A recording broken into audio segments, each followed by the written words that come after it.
अस्सलाम वालेकुम। आज बोलते अफसाने में आप देखेंगे और सुनेंगे हिकमत की बातें।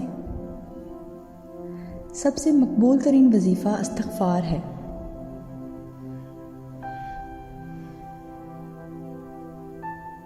एक अनार खाने से दिल 40 दिन तक मुनव्वर रहता है।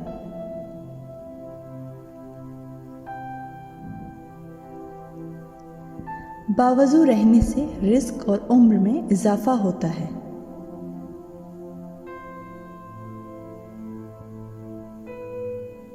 हर जुमा को सदका देने से वालिदैन अज़ाब कब्र से महफूज रहते हैं। जिस घर में मोहम्मद नाम का बच्चा होगा उस घर में हमेशा खैर और बरकत रहेगी।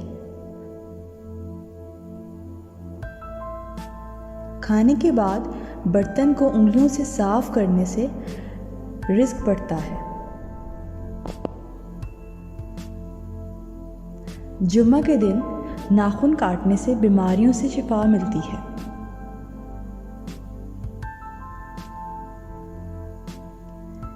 जैतून की मालिश बदन पर करने से शैतान 40 दिन तक दूर रहता है।